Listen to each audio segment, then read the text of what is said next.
Hello there everybody, how's it going? Welcome back to Good Game of Fun with me, THP, talking to you guys once again. And today I'm going to do something fairly unexpected that I'm sure most of you did not think that I would do. But hey, I thought it was a pretty novel idea. I don't think anybody cares enough about Senran Kagura to even bother to make this kind of video. So here I go. We're going to rank the male characters within Senran Kagura. I know, it's unheard of, you think that I would talk about all the girls first before going into the guys, but there's such a tiny amount of them that I think it might be good to just kind of get them out of the way early. We ranked all of our girls the last time with the tier list, and so what I want to do now is do kind of a top 6 or top 5 characters here in Senran Kagura, because here on Kagurapedia, which is essentially the Senran Kagura wiki, which is not that good, is fairly incomplete, it leaves a lot of stuff out, and we'll get to that in a second, but you get a basic gist of most of the characters. But here, if you search for male characters in Senran Kagura, you only see 5. You see Hanzo, Kiriya, Kurakage, Asami, and Dogon. The wiki misses out on Mayun, who is one of the villains in, well, actually the one and only villain in PBS, which is one of the spinoffs. Maybe they just didn't count it because it was a spinoff, and that's why it's not on the page, but I will count him nonetheless. And so what I'm going to be doing is that I am going to be ranking all of them from my least favorite to my most favorite. And so I'm going to be including all 6 of them, and so I'll explain just very briefly my reasoning for why I dislike them or why I like them, their good parts, their bad parts. Everybody has, something good and something bad about them. I'll try and keep it as fair as possible so that I don't get a lot of rage in the comments, because I'm sure there'll be so many people that are gonna want to fight me on who the greatest, who the best boy is in Senran Kagura. I'm sure that's on everybody's minds right now, but let's just truck along and listen to my perspective, just so that you can see where I'm coming from with this. Now, considering how fast I was able to bring up Mayun, I think you guys already know what my number 6 choice is.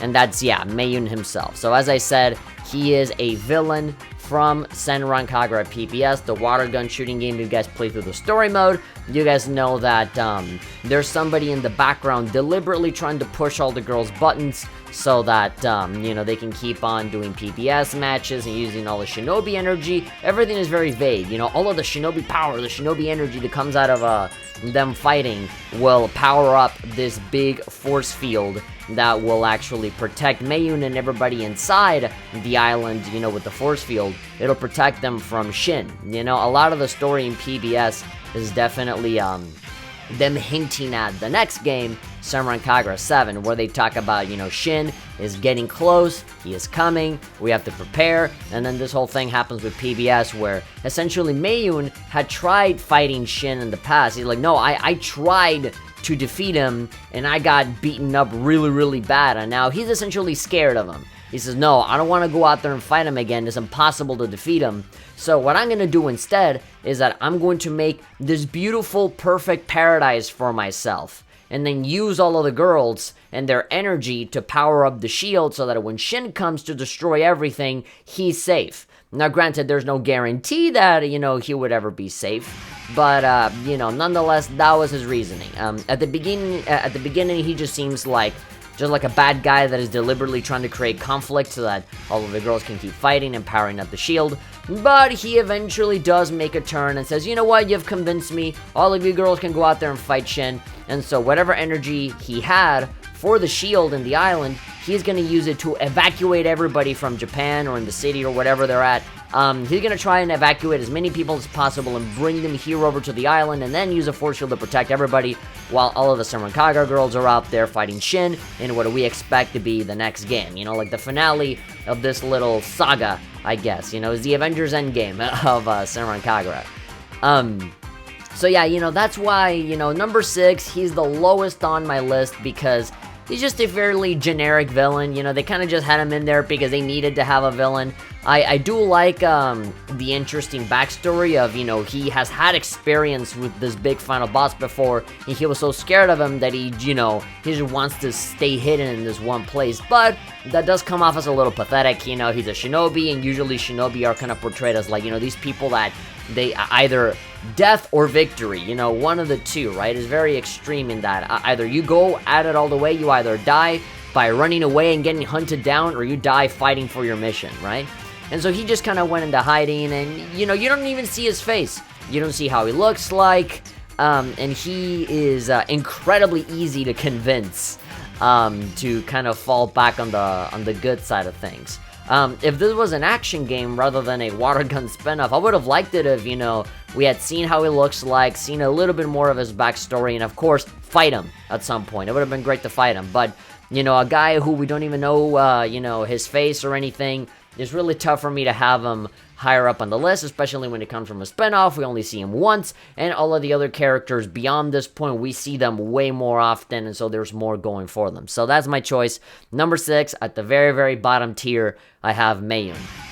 Now for number 5, I have Ikaraga's adoptive brother, Murasame. Now, it hurts to have him so low on the tier list, I guess, on the ranking, because he had a lot of potential. To me, at least, from my perspective, he seemed like he could have been a legitimate villain. That could have, you know, been some sort of opposing force aside from the evil shinobi, because we know that there's renegade shinobi and other people that fight that are not necessarily shinobi, right? You have, let's see, I mean, technically Naruko is not really a shinobi, even though she has a shinobi scroll and fights and everything, but she's kind of like a shrine girl, like a guardian that just, you know, protects Kagura, and that's why she fights, not because she belongs to any type of shinobi faction. The Kagura sisters as well are not technically affiliated with any faction, they're just sort of, you know, shrine maidens. So yeah, there are a bunch of other groups that are not necessarily, you know, abiding by good shinobi or evil shinobi, you know, that duality. There's always a bunch of different groups in between.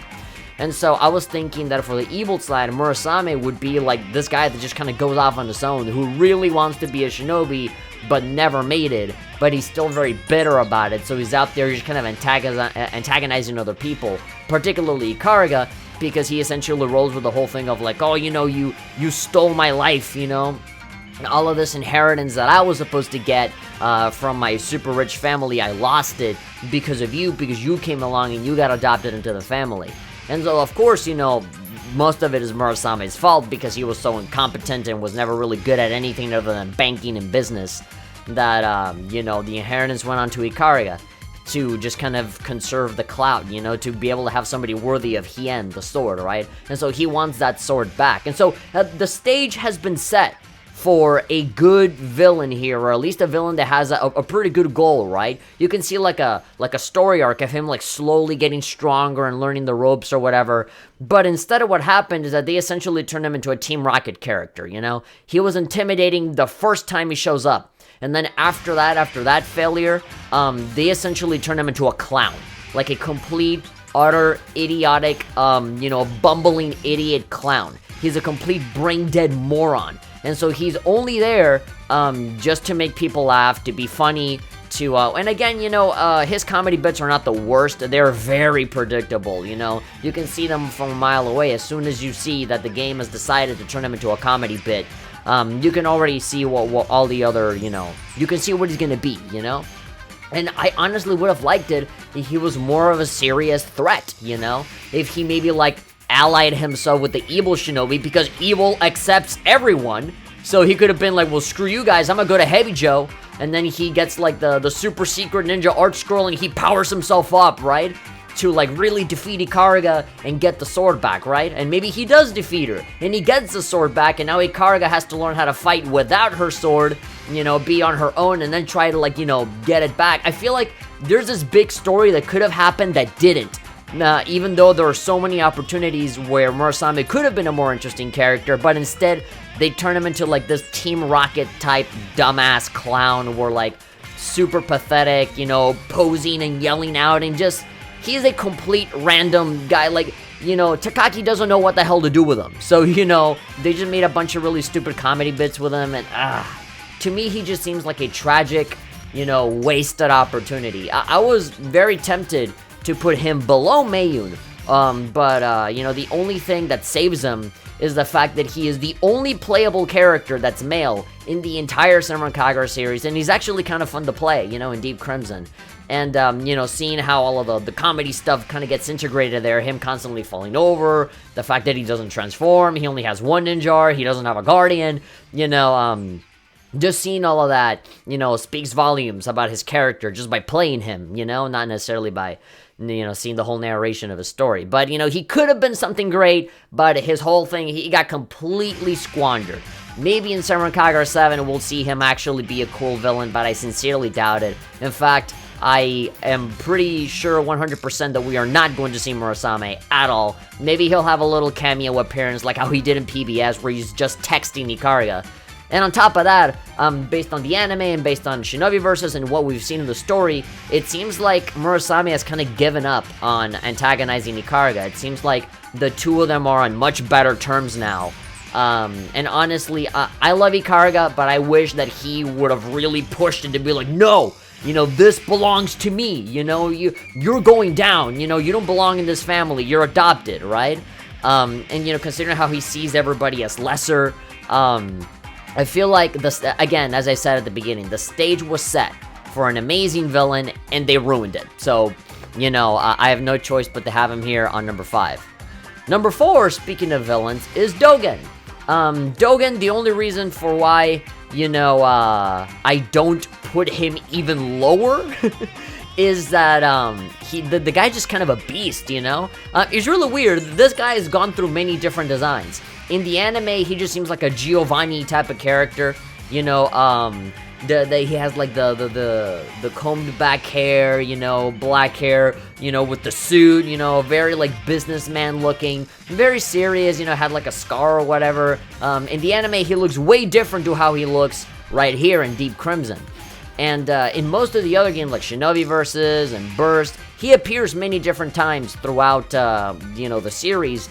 But the vast majority of the time, you don't really know how he looks like. You just hear his voice, and then you hear Homura killing him a whole bunch of times. So, in Shinobi Versus and in Burst, you can't see him, you just hear him. In the anime, he looks like, again, like mobster, just regular guy in suit kind of villain. And then in Deep Crimson, they go full-on JoJo character with this guy, with like the six-pack and like the big, fur coat, with the red and the big spiky hair. And then what he does is that, you can actually fight him a whole bunch of times in Deep Crimson. And then he upgrades himself by like eating a Yoma and powering himself up, and then he looks like full-on like some sort of Devil May Cry villain or something like that, full-on demon mode. And that's pretty cool to see. It almost makes you want to see him as a playable character, considering how you had the character model and you had him as a boss fight during Deep Crimson. He's not like, too big as to like not, fit the roster, I guess. It's kind of like Ridley, right? Too big? Well, not really. They can size him down a little bit and make him fight. His transformation could be the Yoma thing, right? I think it's interesting, all the different things that they do with him, character design wise, and him as a villain in terms of fighting force or whatever. But when you think about him as a character, as a personality, he's just a generic bad guy, he's just a guy, with a business suit saying like, oh no, it's all about money and power, and I will sacrifice everything to get this money and power by awakening Orochi to get, the power and, making big business with all of the jobs that the evil shinobi do, right? He's just very typical, by the books, underground, business guy that makes money out of the evil stuff. I would have liked it if we had started off from the very beginning with this Deep Crimson design, super over the top, guy that fights super muscly, transforms into this demon thing. I think that would have been great from the very get-go. But when he has had so many different changes, and he looks different every time, and he gets taken out so easily, Dogon has gotten killed maybe like 4 times in the whole series. And then the last time he died, he really put up a pretty big fight, and he was a cool guy to face off against. But again, I feel like it was a wasted opportunity. They could have done so much more with him, And the moment where they actually figured out, oh, you know, maybe we can make him super over the top and stuff, when they did the Deep Crimson stuff, they killed him off forever, you know, and after that, nothing really came of it, right? And after that, they never really had, like, a big set villain in Senran Kagura ever. I think the one guy after that was Mayun, and that guy turned, you know, fairly quickly into the good side. So, you know, Dogon is pretty much the one and only, like, true villain that we have. You know, you can say that the evil shinobi were villains, but again, you know, they go good fairly quickly, and the whole point of Senran Kagura is to talk about that moral gray area, that ambiguity where, like, everybody kind of meets halfway, and it's like, okay, well, maybe we're not that different, you know? And so they end up teaming up for whatever reason, right? Aside from the Yoma themselves, Dogon is the only, like, guy villain that we have ever had, and then Mayun came after that, but that was fairly brief. So, yeah, very similar to Murasame, wasted potential. But they did do more things with him, you know, that's why he's a little higher. Some of the things that he did were cool. That's mostly reserved to just Deep Crimson. Everything else, he's just a disembodied voice that gets killed off pretty much the moment he shows up by Homura, so, hey. Number 3, I would put Hanzo in here. Again, you know, legendary shinobi, one of the most badass dudes in the whole series, especially when you watch the Shinobi Masters anime and you see the flashbacks where you see him younger, you know, doing his job or whatever, actually seeing him in his prime in action. That's always cool to see, but at the end of the day, seeing current Hanzo, he's kind of a Master Roshi sort of dude, you know, again, very generic, pervy old man, though we always see in all of these sexy animes and all these ecchi animes, you always gotta have that perverted old guy that is there, you know, lifting up skirts and getting the nosebleeds and all that stuff, and I'm honestly so freaking tired of seeing it. Like, every single time, we always see the same kind of character, and it drives me nuts. And again, same thing. We see a lot of potential in this guy, you know, I know that he's retired, and that he has his own sushi place or whatever, but I would have loved it if there was a moment where, like, oh man, things are getting really bad, that means, you know, I gotta come in and you know, step in, or, you know, fight a Yoma or something like that. And because he's a sushi guy now, you know, he can have different, like, sushi-based attacks or something, throw sushi. People always hype up how powerful and how incredible Hanzo is, but we have never really found any, like, big defining moment where we see that, you know? We have some moments in the opening of the Gessen story in Shinobi Versus where they describe it in a narration, where it's like, oh, you know, I tried to hit him, but he immediately disappeared, and now he's behind me. Like, you know, everybody talks about how quick and, you know, how, like, imperceptible the guy is, you know? He's always going here, and, oh, God, you know, he took away my weapons or something. The one and only time that we saw Hanzo actually do something badass is in one of those narrated, you know, big story segments during Deep Crimson where he faces off against Dogon. And so, they give you that fake out of like, oh, you know, Hanzo's dead, I killed him. But, you know, he does the whole, oh, no, you know, that guy that you chained up, that was an after image, you know? It's like, I was behind you the whole time. Yeah, that was the only time where we actually see him do something. And it was only a narration, it was just text describing it. Which is ironic because Deep Crimson, I love it because it has these well-made 3D cutscenes that actually show things so much better than any narration ever could. So, and again, we've seen him in Bon Appetit, you know, be a goofball and be really funny. And that's all well and good, you know. I like him when he's funny, and I like him when he's serious. You know, he's a guy who is very much like Murasame and like Dogon. The stage has been set for him to be incredible, and we never see him do anything, you know? He imparts some wisdom, he gives some advice, but that's kind of it, you know? I would have liked it if at least one time we see this guy be a badass. And again, out of all of the male characters that I feel should be playable in Senran Kagura, of all, you know, Murasame of all people was playable, so I think Hanzo, it's time for Hanzo's time to shine in Senran Kagura 7, you know, like, oh my gosh, Shin is way too powerful, we can't take him. It's like, well, I guess I'm coming out of retirement for like 5 minutes, and then he comes in and you can play as him, and, you know, and then considering how powerful Sayuri is, and when she transforms into Jasmine and all of her, like, smoke powers or whatever, she literally does, like, a giant smoke spirit bomb that she can, like, launch onto the whole battlefield, filling the entire screen and killing everyone instantly. I feel like Hanzo should have a moveset that is very similar to that. Maybe not smoke, but just, you know, this, like, super, like, beastly, overpowered, character, Daidoji style. We've seen a lot of implication that he's amazing, but we've never really seen it. Even if it's a joke character where, as I said, just does a bunch of, like, sushi-based things, I would love that. But just, I want to see this guy do something incredible, because they keep hyping him up, and we haven't seen anything. But, you know, everything that we do see of him is enjoyable. You know, there's never really been a bad Hanzo moment. Just lacking Hanzo, you know?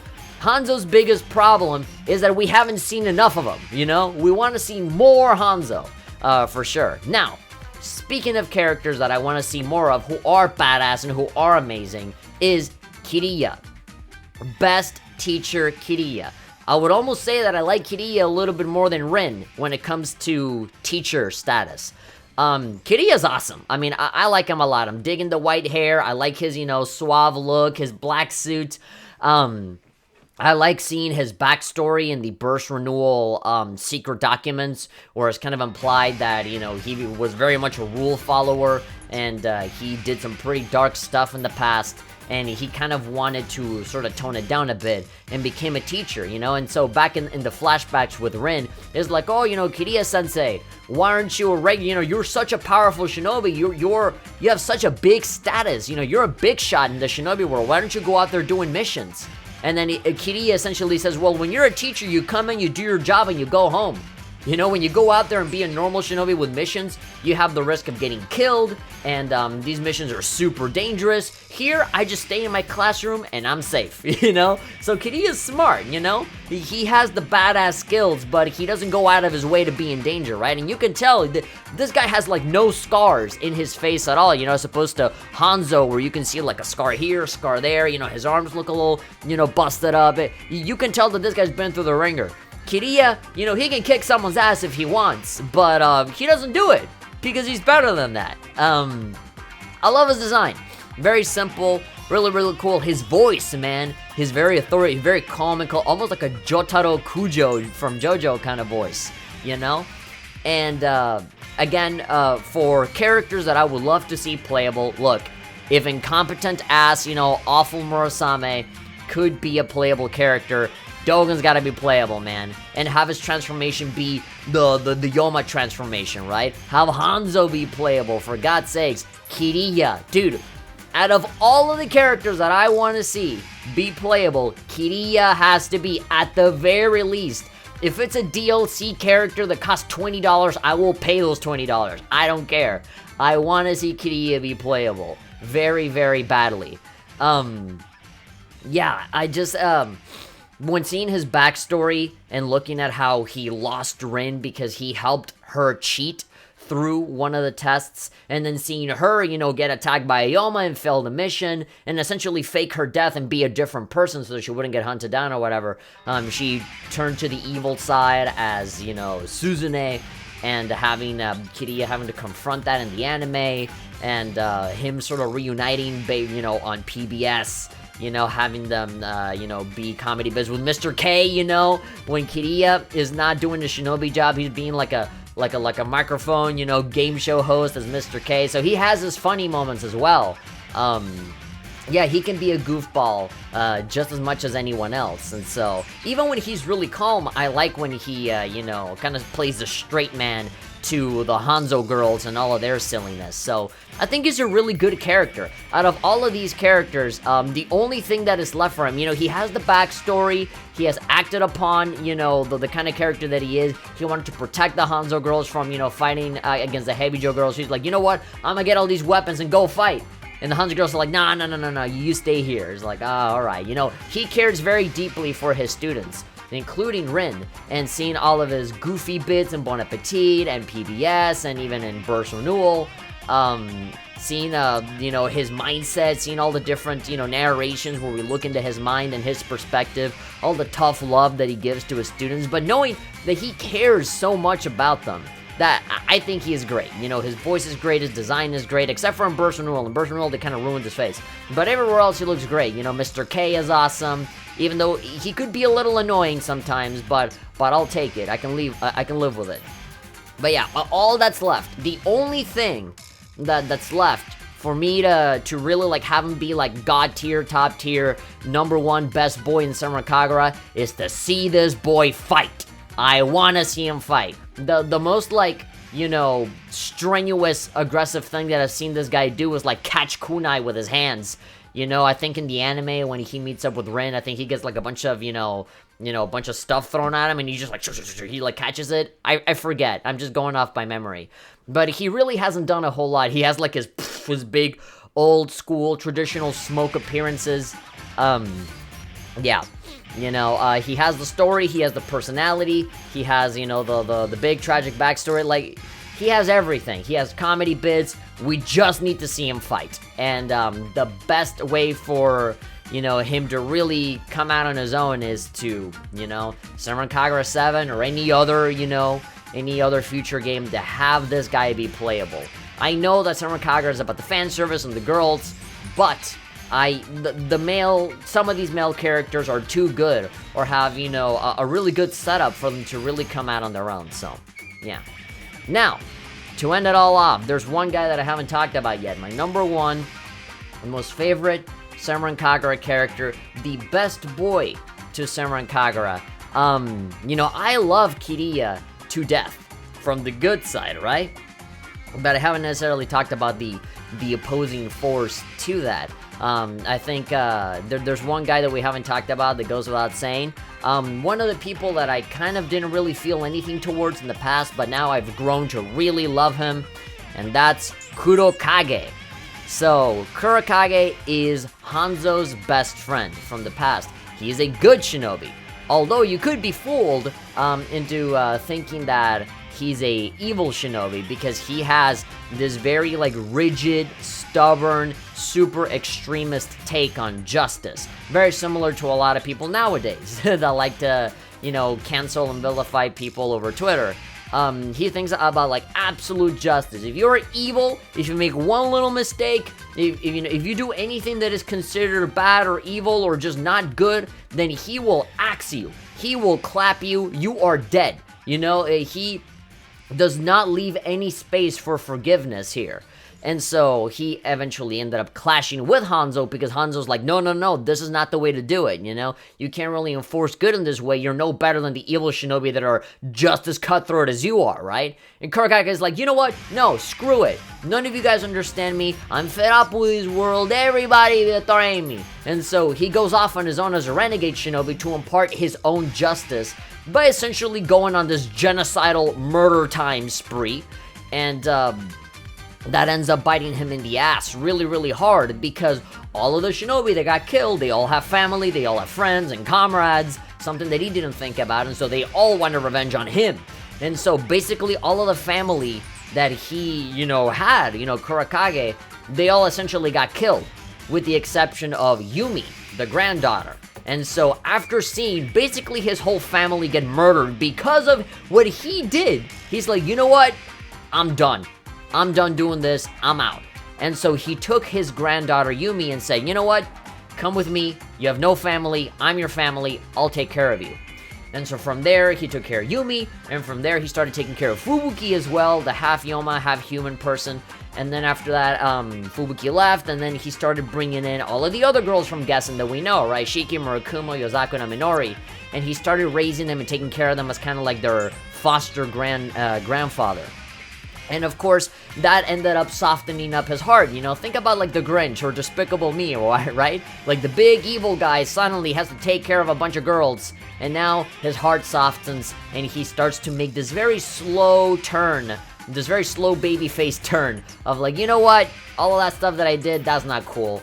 And even though he spent a lot of this time, you know, writing books and talking about this absolute justice that ends up influencing, you know, who is this, Gecko and Senko in Shinobi Masters, where, you know, they end up with this really extremist view of, you know, justice, just like Kudo Kaigay felt before. But, something that he wasn't expecting was being like, him sort of changing his mind in real time. Unfortunately, the guy starts to grow too old, he's bedridden, and he's dying, And right there, when he's dying, he's like, I know, I screwed up really, really bad. Please, all of you girls, don't be like me. And depending on what story you end up experiencing in Shinobi Versus, or in all of the other stories, not all of them are the same. I think if you go to the Gessen story in Shinobi Versus, Kurakage's already dead. He been dead for a while. And so, the Gessen girls, they're kind of left off with this very extremist view of justice. And they're like, no, we will annihilate all things that are not, good, If it's evil and if you disagree with us, we will take you down, We will cancel you on Twitter. We're going to make false sexual allegations against you, and we will take you down because you're not justice, right? Now, we're doing all this awful stuff for the sake of justice. And so, by the end of it, because of clashing with the Hanzo girls and all these other ones in Hanzo, they end up learning their lesson, and Kurakage's wish is fulfilled, right? There's a story bit in Shinobi Versus, like a narration, where it almost seems like it's Kurakage's last words, right? Where he's, like, thinking about all the girls he raised, and he talks about everybody individually, being like, Shiki, you have so much potential, you gotta go out there and see the world, right? Learn languages and be happy, right? Or Minori, you're the light of the group, right? You always, with your positivity, keep at it, right? Just giving all this advice at the end, which is debatable on whether, the girls have actually heard it or not. They kind of leave it a little ambiguous. But I like to think that they didn't hear it. This is just Kurakage thinking this as he's dying. But then there are other parts in the story. For example, in the Shinobi Masters anime, Kurakage is alive and he does show up to tell Yumi, like, hey, no, I'm wrong. Don't do this. You're good just as you are. You don't have to, be this extra when it comes to the justice stuff, right? And I think there's one of the stories in Shinobi Versus where, this exact thing happens. I think it's a Hanzo story or something, I forget. But definitely in the Gessen story, the dude's already dead. And I kind of like that one a little better because that kind of leaves the Gessen girls to sort of figure their stuff out individually, like on their own without him, as opposed to just having Kurakage show up at the last minute and be like, oh, I was wrong, my bad, sorry, and then he dies. Yeah, I've never seen a more interesting male character in all of Senran Kagura. The fact that I, retold the whole story. This guy has the most complex story out of all of the male characters. And you even see him fight, The one thing that pretty much everyone is lacking is that you can actually see Kurakage fight a little bit during the flashbacks. Obviously, you don't see him fight as an older guy in the current day. And considering how you have characters like Ryoki who are dead and come back Dragon Ball style with the little halo, I would love to have Kurakage be playable. With the little halo on, somehow he comes back from the dead and he has to come back and fight along with Hanzo or something like that to defeat Shin. We know that dead people can come back in Senran Kagura. So, I think it would be a lost opportunity if he didn't arrive at some point. Even though he did give his formal goodbyes to the girls in Estival Versus, when he showed up in the island that is all about bringing back dead people. Yeah, I feel like we still haven't seen the last of him. Even though he's been dead for a long time, we have still seen backstory after, animated scene. Like, all of the good parts of Shinobi Masters is the parts with Kurakage in it, Like, a big chunk of it is like a biography of Kurakage and everything that he did and all the mistakes that he made and all of the regrets that he had and how good of a fighter he was, but also how extreme he was in, obtaining this justice and backpedaling and being like, you know what, no, this isn't cool, girls, don't be like me, right? And of course, Gekko, Senko, and Fubuki, they miss out on all of that. All of that character development that the Gessen girls had, they did not go through that. They're still stuck in that Shinobi Versus era of, extremist justice, which is the whole impetus of why they're villains in the Shinobi Masters anime. And so they slowly kind of have to relearn that as well, right? But now as the Gessen girls, now that they learned their lesson, now they have to teach it back, to the other girls as well. So, it's really interesting. And all for this asshole dead guy, Yeah, for sure. If you want to talk about all of these male characters, they're pretty much the inverse of what people assume the girls to be. You know, the girls seem like generic templates at the beginning, but they give you that Takaki curveball, and they'd be like, wait, no, actually, they're a lot more special, and they have more going on in their minds. They eventually become something far more interesting than anybody would ever expect in the story, right? And because they're the girls and they're the focus, you obviously see them the most, right? As opposed to the guys who are the complete opposite, right? They're the ones that are templates. You know, it's all of these guys that are just, you know, generic kind of stereotypes that you already know what they're gonna do from a mile away, you know? It is these guys that are just like the generic bad guys that are just kind of like, you know, you already seen these kinds of guys a million times in the past before, right? And they don't necessarily get that curveball that the girls get. Which is, you know, which is pretty ironic. You know, people complain about the girls in Senran Kagura being like, you know, degraded or, you know, being reduced to just their appearance when it's far from it, right? They have so much more going on. I think it's all of these guys that, you know, that people should be complaining about, because these are the ones that are like very simple, they're very one-dimensional, they have a lot of wasted opportunities, they're kind of reduced to just one thing, right? Like this guy's just like the clown doofus that's not good at anything. This guy's just a scaredy cat coward that tried beating the final boss and couldn't do it, and so he just pussied out at the end. This guy's just, you know, money and power kind of villain, very generic, you know, and when he got good in Deep Crimson, he died. So, like, you know, when he got interesting, we never saw him again. And this guy, you know, Yoda, you know, absolute, you know, mad lad, amazing shinobi, and they don't do anything with him. You know, he's the same generic Master Roshi, pervy old man that we see in a billion other animes, right? The only two people that I think are, like, really, really good, you know, that don't really fit into these kinds of one-dimensional stereotypes is Kiriya and Kurakage. And even though I love Kiriya to death, Kurakage, he just has so much more going on, you know? And I wouldn't mind for all 5 of these characters, not you, Mayun, you get out of here, in fact, there we go, I'll erase the tab on him. But yeah, all of these 5 characters, one of them is already playable, you know? So I would not mind at all, you know, bring Dogon back with a little halo, or robot cyborg Dogon or something like that. Oh, I used my money and my power and my influence, and some of that Yoma magic to, like, bring myself back from the dead, and now, like, half of my face is robotic, you know? Something like that, just to have Homer to kill him again, for, like, the fucking 20th time. You know, Hanzo, gotta see him fight.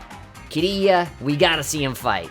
And Kurakage, dude, I'm dying to see Kurakage, you know, maybe come back in some way, you know? The fact that you can bring dead people back in Senran Kagura, even if they have a halo, you know, then, you know, that leaves the door open for so much, you know. Murasame, he could have been an amazing villain. They kind of squandered that opportunity. Dogon, I feel, I know, I'm kind of sick of Dogon. If I had the choice, I would not bring him back. But if they are going to bring him back, and if they are going to do something with him, for God's sakes, go all the way with it. Make him a playable character. Make him this, like, screwed up robot guy, you know? Like, this very, like, you know, a guy who really, like, you know, he came back from hell, you know? He's like, you know, like, I'm back, and I have all of these Yoma cells in me, you know? You know, Hanzo, again, you know, everything that we see of him is good, we just want more. And I think that more is to have him be a fighter. Kiriya, as well, you know, everything that we've seen of Kiriya is great. Best teacher, in my opinion, better than Rin. We just gotta see him fight. And for Kurakage, pretty much, even he, you know, we've seen him fight. Now I just want to be able to play as him, you know?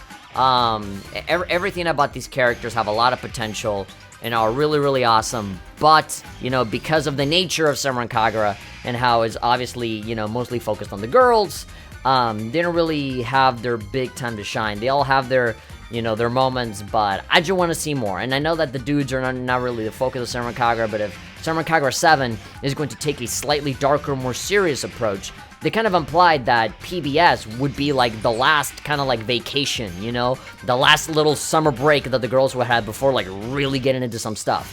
Into really making some tough decisions or whatever. And so, really like going full force. And you know, Takaki is leaving Marvelous, you know? As far as I know, Senran Kagura 7 is going to be the last game where he is going to be like fully 110% involved in it, you know?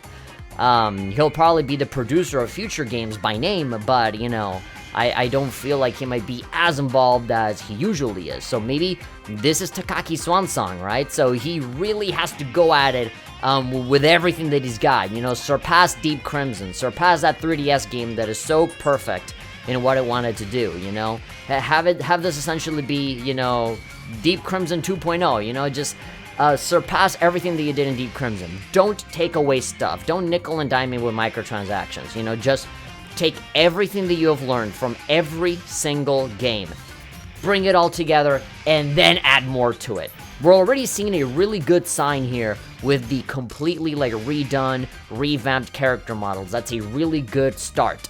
But I'm really hoping for the mechanics to be on point, for all of the characters to be on there, to also be on point, have all of those tweaks that you always give to them to make them better and faster and more responsive, and bring this whole subsection, you know, of male characters, because all of the shinobi groups are groups of 5, right? You have the 5 Hanzo girls, the 5 Hebijo, and what do we have here? We have 5 characters, right? Have a group of 5, with Murasame, Dogon, Hanzo, Kiriya, and Kudo Kaigay, with a little halo on his head. So, I think that would be amazing.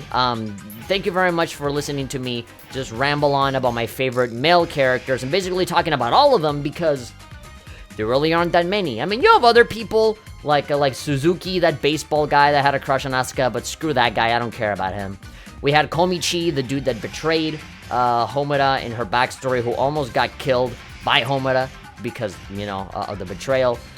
And that's pretty much it, you know, unless you want to include that guy that apologizes a million times in that food eating competition in Yomi's story. Yeah, there's a lot of throwaway people out there. I don't know, like, is Ninto a male character? Is Bebaton male? You know? What about that robot that Haruka has? Is that a male character? Oh, the dolphin Luca that, you know, Kafuru has. Is that, you know, a male character? Does that one count?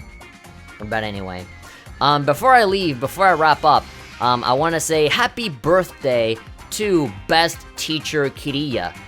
May the 5th, I think, is Kiriya's birthday. And so this video is gonna go up on May the 5th. So happy birthday to Kiriya. When I checked out your wiki page, it said that you were 40 years old, so I guess you're 41 now. So, hey, congrats. What was I gonna say? I completely lost my train of thought because of the birthday thing. Oh, well.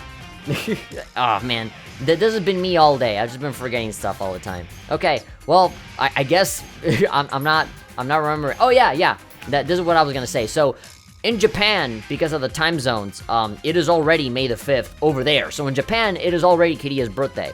But this video is coming out tomorrow, and so tomorrow is going to be May the 5th. So at least here in my Western time, is going to be Kiriya's birthday. So, you know, give some happy birthday Kiriyas in the chat, some birthday cake emojis in the chat or whatever, for the best teacher in Senran Kagura. So, if you guys enjoyed watching me gush about Senran Kagura dudes of all people, yeah, I know, hell is freezing over, I can feel it from here, I gotta wear a jacket. Be sure to give this video a like, and of course, you can subscribe, hit that bell icon, and comment whatever you want, and any and all social media links are down in the description below. This has been me, THP, signing off, and I'll see you guys next time for some more Senran Kagura goodness. Bye.